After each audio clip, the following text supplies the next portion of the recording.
Voici la zone la plus ancienne du jardin botanique Jean Massard, la zone humide. À l'origine, l'idée était d'y retrouver tous les habitats naturels qu'on peut voir en Belgique.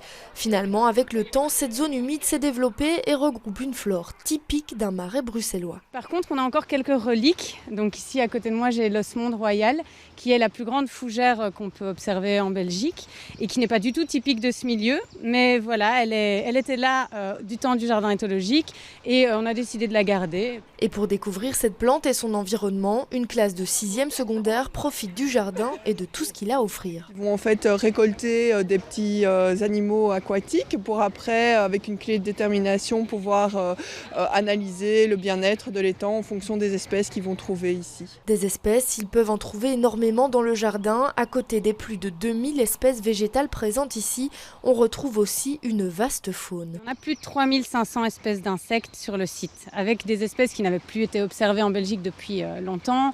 Une nouvelle espèce pour la science, dont on a parlé il y a quelques années, Drapetis bruxellensis. Plus loin, on retrouve le jardin de l'évolution.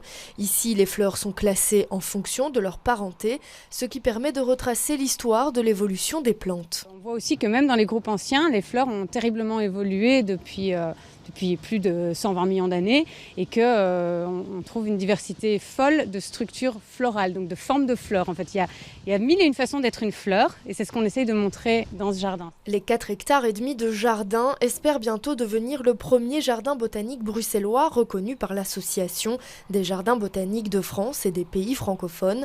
En attendant, le jardin est ouvert au public pour venir découvrir un environnement à Ouderghem totalement dépaysant.